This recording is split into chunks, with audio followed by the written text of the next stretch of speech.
اس ملک کے بارے میں بہت سی ایسی باتیں ہیں جن سے شاید آپ لوگ اس سے پہلے ناواقف ہوں، لیکن آج کے اس ویڈیو کو پورا دیکھنے کے بعد میں یقین سے کہہ سکتا ہوں کہ وقتی بھارت میں واقعی اس ملک کے بارے میں آپ کو اردو زبان میں ایسی ویڈیو دیکھنے کو ہرگز نہیں ملے گی۔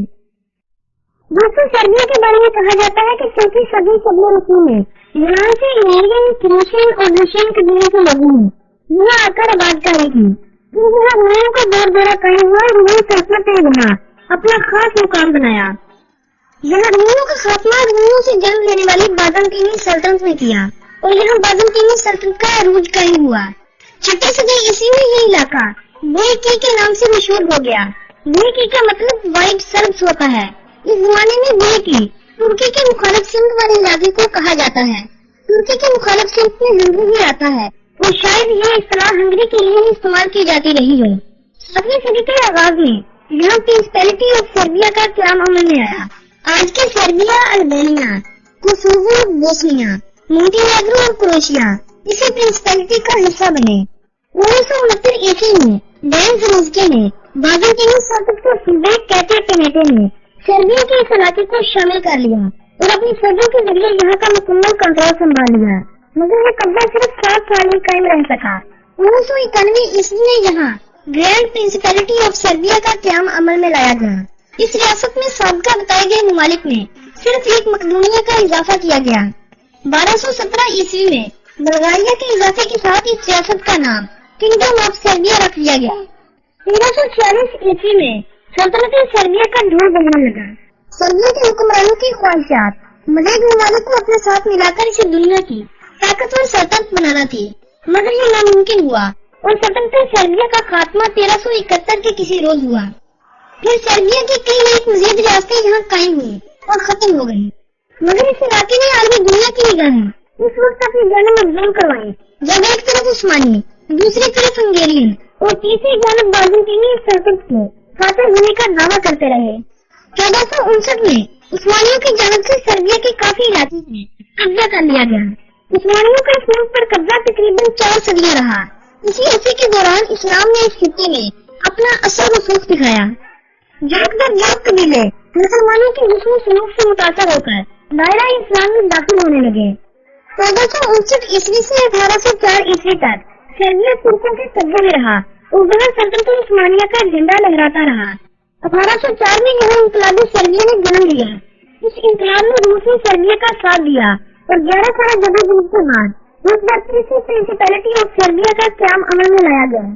1815 سے 1882 تک پرنسپیلٹی آف سربیا ہی رہا۔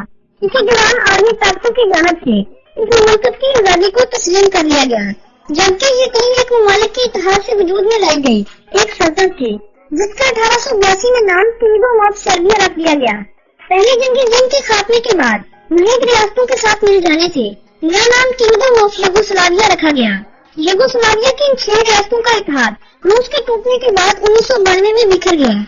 ان 6 ریاستوں میں 4 ریاستوں نے دوبارہ اتحاد قائم کیا، جبکہ 2 نے الگ الگ ہونا ہی مناسب سمجھا۔ سربیا اور مونٹینیگرو نے 1992 میں اتحاد سے ایک حکومت قائم کی جسے دنیا وفاقی جمہوریہ یوگوسلاویا کے نام سے جانتی ہے۔ 4 جنوری 2003 کو سربیا اور مونٹینیگرو نے وفاقی جمہوریہ یوگوسلاویا کا خاتمہ کر دیا اور دوبارہ سے نئے معاہدوں کے ذریعے ایک نئے نام سے اس ملک کو متعارف کروایا۔ اس نئے نام کو ان ممالک نے ریاستی اتحاد سربیا اور مونٹینیگرو کا نام دیا۔ 21 مئی 2006 کو اتوار کے ایک روز مونٹینیگرو کی عوام نے 55.5% کی شرح سے اپنی آزادی کے حق میں ووٹ ڈالتے ہوئے اپنی آزادی کا اعلان کر دیا۔ 5 جون کو ان کا یہ اتحاد ختم ہوا اور مونٹینیگرو دنیا میں ایک آزاد اور خود مختار ملک کی حیثیت سے اپنی پہچان بنائی ہے، جبکہ کوسوو کا وہ علاقہ جہاں 90% مسلمانوں کی آبادی تھی اپنی آزادی حاصل کرنے میں ناکام رہا۔ 17 فروری 2008 کو کوسوو کی نیشنل اسمبلی میں کوسوو کی سربیا سے آزادی کا اعلان کر دیا گیا۔ دنیا کے 111 ممالک کوسوو کی آزادی کو تسلیم کرتے ہیں، جبکہ روس ہمیشہ سے سربیا کا ساتھ دیتا آیا ہے اور روس نے سربیا کو بتایا ہے کہ کس طرح ہم نے کریمین مسلمانوں کی اکثریت کو ختم کر دیا اور انہیں صرف ایک اقلیت بنا کر رکھ دیا تھا۔ اسی سوچ کو سوچتے ہوئے سربیا نے کئی بار کوسوو پر حملے کیے، مسلمانوں پر ظلم کے پہاڑ ڈھائے گئے، مگر وہ آج تک مسلمانوں کے جذبے کو مات نہیں دے سکے۔